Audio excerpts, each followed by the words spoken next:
Morning mga lods. Punta ko ngayon ng eskwelahan.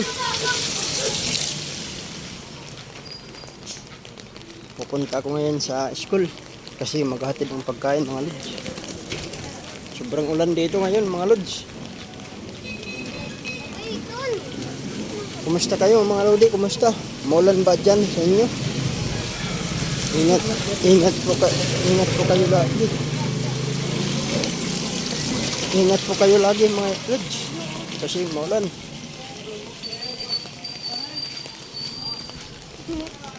Pupunta ngayon ako ng school para sa anting.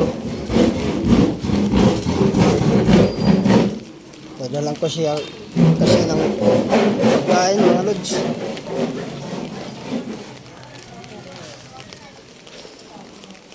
Thank you mga lods sa inyo. Ingat po kayo lagi. Bayaan ka na lang ito.